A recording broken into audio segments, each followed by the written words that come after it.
Mi nombre es Ricardo y esta es la historia de cómo una frase inocente, susurrada al teléfono, destrozó 2 décadas de matrimonio, durante casi 20 años. Sofía y yo habíamos construido lo que creía era una fortaleza inexpugnable. Nuestra familia, con Mateo y Diego, nuestros hijos ya adolescentes, la vida tenía un ritmo cómodo, predecible. Yo, arquitecto de profesión y corredor por pasión, me enorgullecía de la estabilidad que habíamos logrado. Cada mañana, compartíamos el café, bromeando sobre mis manías con el orden o la obsesión de Sofía con sus plantas. Era nuestra burbuja, nuestro pequeño y perfecto mundo. Sofía, siempre radiante, se mantenía en forma con sus sesiones de gimnasio y nadie adivinaría que era madre de 2 hijos casi adultos. La admiraba, la amaba. Pensé que éramos inquebrantables. Pero una mañana, el hilo invisible que nos unía se rompió. Bajé a la cocina antes de lo habitual. Una reunión temprana me esperaba. Sofía estaba de espaldas a mí, su voz un susurro, apenas audible. Jacuzzi. Definitivamente un jacuzzi. Te llamo cuando llegue. Adiós. Mi corazón dio un vuelco. No entendí, no quise entender. Luego la vi. Sus dedos, ágiles y nerviosos, danzaban sobre la pantalla de su móvil, borrando frenéticamente cada rastro de la conversación. Guardó el teléfono en la mesa y, sin saber que yo estaba allí, me llamó. Si estás listo, cariño, empezaré a cocinar, dijo, su voz alegre. Su rostro inmaculado cuando se giró para mirarme. Era la Sofía de siempre, la mujer que había compartido mi cama durante 2 décadas. Pero algo se había quebrado. Lo siento, cariño, respondí, mi voz sonando extraña para mis propios oídos. Tengo una reunión temprano. Comeré más tarde. Salí de la cocina. Mi mente un torbellino de confusión y una creciente sensación de pavor. Era la primera vez que un escalofrío me recorría la espalda al ver a la mujer con la que había compartido 2 décadas de mi vida. ¿Qué significaba eso? ¿Qué estaba ocultando? La inocencia en su rostro era una máscara tan perfecta que me hizo dudar de mi propia cordura. Pero el jacuzzi y la eliminación de llamadas de esas piezas no encajaban en mi burbuja de perfección, y no podía ignorarlas. El aire en la casa esa mañana se sentía denso, pesado con la pregunta que me carcomía. La imagen de Sofía borrando sus llamadas, la palabra jacuzzi, no podía quitármelo de la cabeza. Mi mente, que normalmente organizaba planos y estructuras, ahora solo podía pensar en patrones y anomalías en su comportamiento. Fingí salir para mi reunión temprana, pero en lugar de arrancar el coche, esperé unos minutos en el garaje. Sofía era una criatura de hábitos. Cada día, después de limpiar la mesa del desayuno, tomaba una ducha matutina. Como nuestro dormitorio principal estaba justo encima del garaje, podía escuchar el preciso momento en que el agua comenzaba a correr. Menos de 5 minutos después, el sonido me confirmó que era mi momento. Regresé sigilosamente a la cocina, vacía. Su teléfono, ese pequeño aparato que segundos antes había sido testigo de su secreto, estaba sobre la mesa. Lo tomé. Siempre eliminaba las llamadas entrantes y salientes tan pronto como llegaban. Nunca supe por qué y nunca me preocupó. ¿Por qué iba a preocuparme? Confiaba en ella. Pero ahora, esa costumbre inocua se teñía de una sospecha oscura, casi dolorosa. No esperaba encontrar nada en el registro de llamadas, pero quería ver la lista de números guardados. Solo había 8 números en su teléfono. La casa, mi móvil, los números de nuestros 2 hijos, los de sus 2 hermanas. El número de mi madre y el de la peluquería. Una peluquería en la marcación rápida. Esa fue la pieza que no encajaba. ¿Por qué mi esposa tendría el número de una peluquería en su acceso directo? No lo entendía. Mi corazón me latía con fuerza. Era una corazonada, una de esas intuiciones que te gritan en el alma cuando algo no anda bien. Anoté el número, lo guardé en mi bolsillo y, con un pulso tembloroso, lo reemplacé por el número de mi propio móvil en su teléfono. Todavía tenía tiempo de sobra para llegar a mi reunión. Pero mi mente ya estaba en otro lugar. Alrededor de las 10 de la mañana, la curiosidad y la angustia me carcomían. Necesitaba más respuestas. Decidí llamarla. Ricardo, qué sorpresa, dijo Sofía, su voz sonando extrañamente alegre al otro lado. No suelo recibir llamadas en mitad de la jornada laboral. ¿Qué he hecho para merecer tal honor? Solo quería saber si estabas libre para almorzar hoy. le dije, intentando sonar normal, como el esposo de siempre, el que confiaba ciegamente. Ay, qué dulce. Pero ya hice planes con Isabel para vernos en el centro comercial, respondió con un tono ligeramente evasivo, quizás mañana. Claro, te espero. Colgué. Isabel. ¿Con Isabel? Una pequeña voz dentro de mí se negaba. Creer. Algo no cuadraba. En una ciudad relativamente pequeña como la nuestra, Queseblenque, era fácil encontrar moteles con jacuzzis. Había 2 y ambos tenían disponibilidad.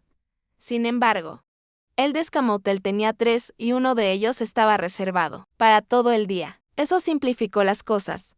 Si Sofía no iba a almorzar con Isabel en el centro comercial, era muy probable que se estuviera reuniendo con el hombre que había reservado esa habitación. Guardé el número de la peluquería en mi propio móvil y me tomé el resto del día libre. Me dirigí al Descamotel. Las habitaciones 112, 114 y 116 tenían jacuzzis. Había un Mercedes negro aparcado justo enfrente de la habitación 112. Eso lo hizo todo más fácil. Anoté el número de la matrícula y estacioné mi coche a unos metros de distancia, en un punto donde pudiera ver sin ser visto. La espera fue una tortura. Cada minuto que pasaba era una eternidad de angustia, de miedo a lo que confirmaría. De una batalla interna entre la esperanza de estar equivocado y la cruda realidad que se acercaba. Mi corazón latía con una fuerza brutal, cada pulsación un recordatorio de la inminente revelación. El tiempo se detuvo. Mi corazón latía con una fuerza brutal contra mis costillas, un tambor sordo que resonaba en mis oídos. Eran las 11 de la mañana cuando la pantalla de mi móvil se iluminó, mostrando el nombre de Sofía. La había reemplazado con mi propio número en su teléfono como la peluquería. Cada fibra de mi ser gritaba que no contestara, pero necesitaba la confirmación, la prueba irrefutable de la traición que mi mente ya procesaba. Respiré hondo, tratando de que mi voz sonara normal, ajena a la tormenta que se desataba en mi interior. Sí, dije, con un tono neutro, casi monótono. Al otro lado de la línea, la voz de Sofía, dulce y seductora, me atravesó como una cuchilla afilada. Ya llego al estacionamiento.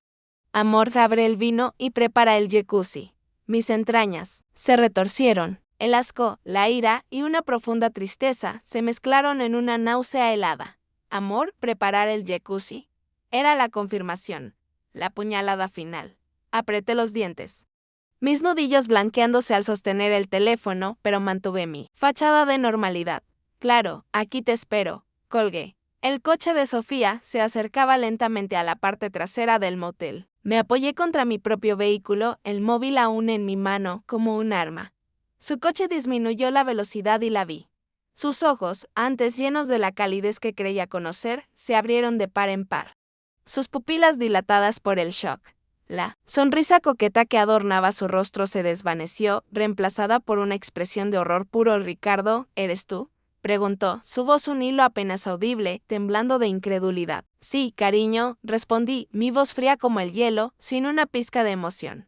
¿Te sorprende? Su coche se detuvo en seco, no lejos de mi vehículo, pero evitó aparcar junto al Mercedes negro. Se bajó. Sus movimientos torpes, como si estuviera sonámbula. Caminó hacia mí, cada paso una tortura. ¿Qué haces aquí? Creí que estabas en el trabajo. La desfachatez de su mentira, la transparencia de su pánico. Era casi ridícula. Eso mismo debería preguntarte yo, le dije, mi voz aún controlada, pero con una furia latente. ¿Qué haces tú aquí? El silencio se cernió sobre nosotros, pesado, opresivo. Pareció una eternidad antes de que articulara una respuesta. Me estoy reuniendo con Isabel aquí.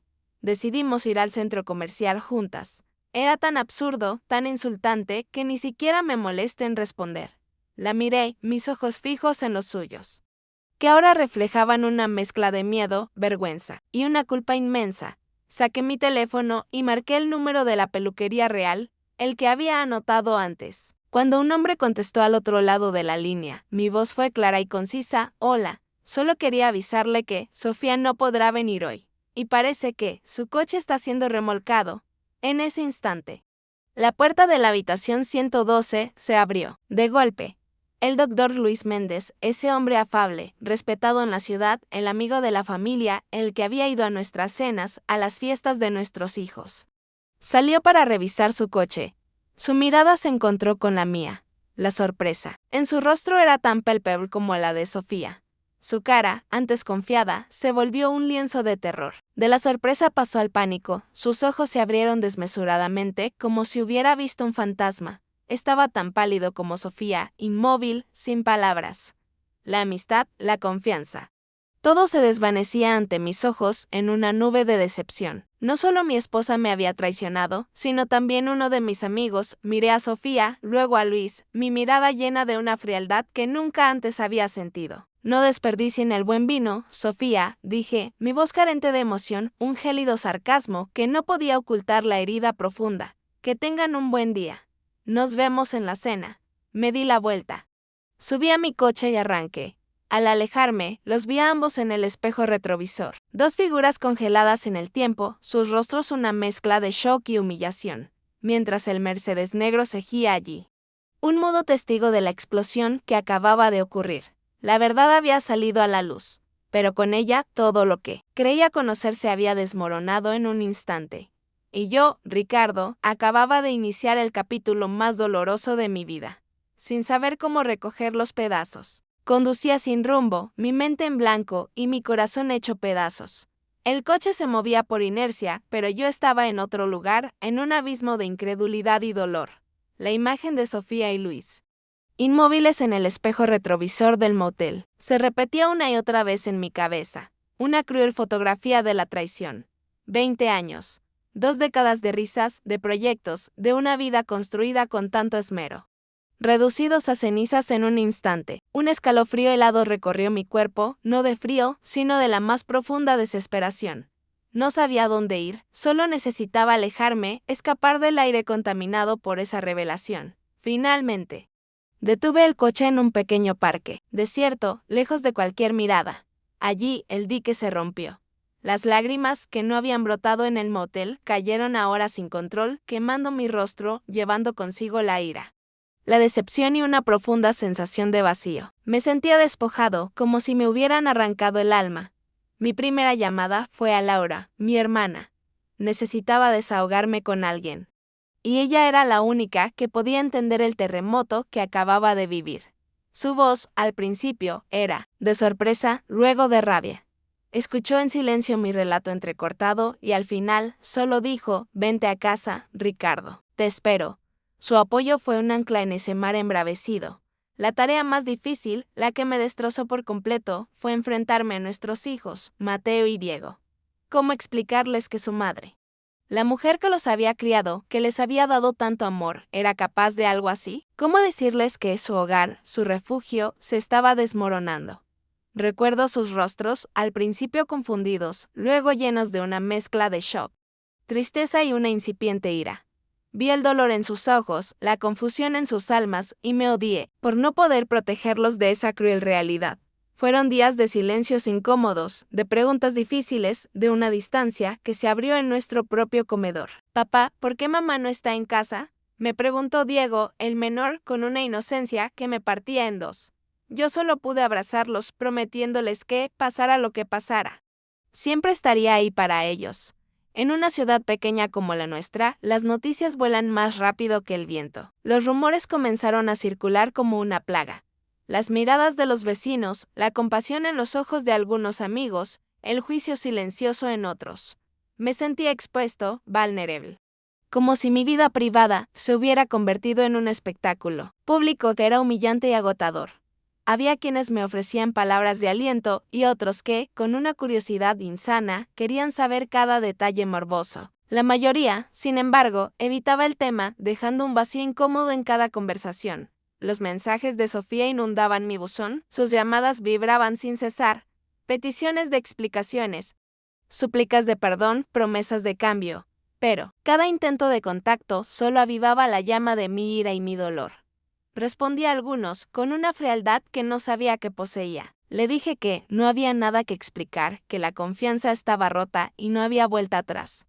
Su desesperación era palpable, pero la mía era más profunda, más arraigada. Ella había destrozado lo más sagrado y las disculpas no podían reconstruir 20 años de vida juntos. Las consecuencias también alcanzaron al doctor Luis Méndez.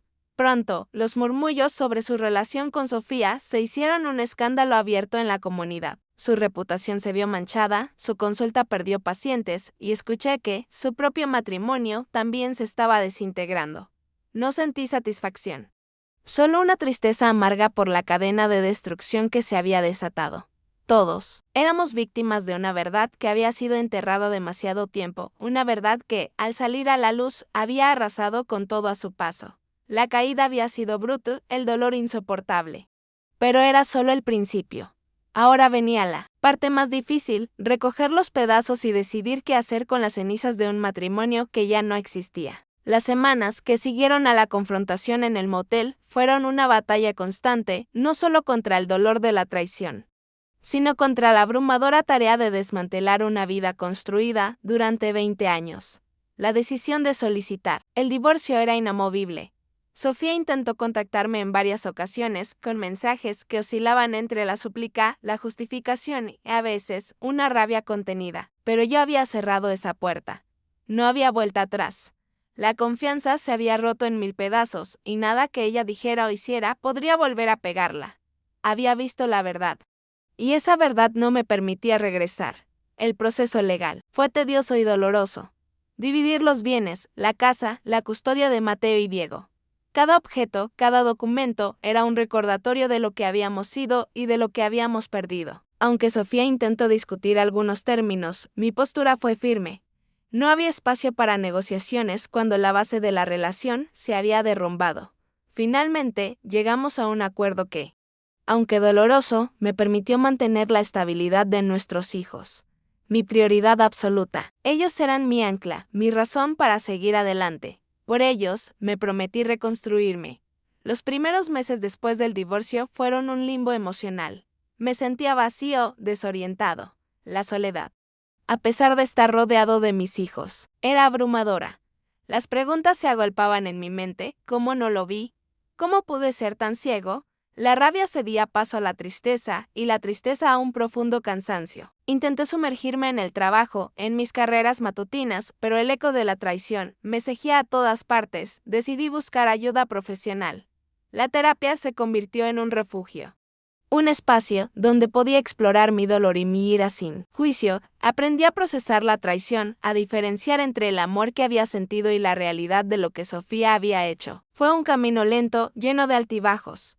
Había días en que la oscuridad me envolvía y otros en que un pequeño rayo de esperanza se abría paso.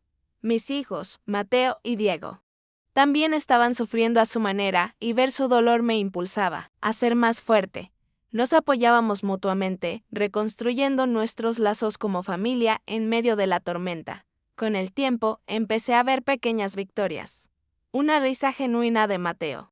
Un abrazo inesperado de Diego, la sensación de paz. Después de una carrera larga, el rencor hacia Sofía no desapareció por completo, pero se transformó en una aceptación fría. Nuestras interacciones se volvieron puramente funcionales, centradas en el bienestar de los niños. El vínculo de matrimonio se había disuelto, pero el de padres permanecería, aunque ahora, cubierto por una capa de fría distancia, miro hacia atrás y veo un camino lleno de cicatrices, pero también de aprendizaje. Aprendí sobre la fragilidad de la confianza, pero también sobre la increíble resiliencia del espíritu humano. Mi vida es diferente ahora, más simple quizás, pero también más auténtica. Ya no busco la perfección, sino la paz. El camino por delante sigue siendo incierto, pero sé que soy más fuerte de lo que creía y que la felicidad, aunque distinta, me espera al final del sendero. Aún hay desafíos por delante, pero ahora los enfrento con la cabeza en alto, sabiendo que, aunque mi matrimonio terminó en cenizas, mi vida no lo hizo. Y esa es, quizás, la mayor victoria de todas.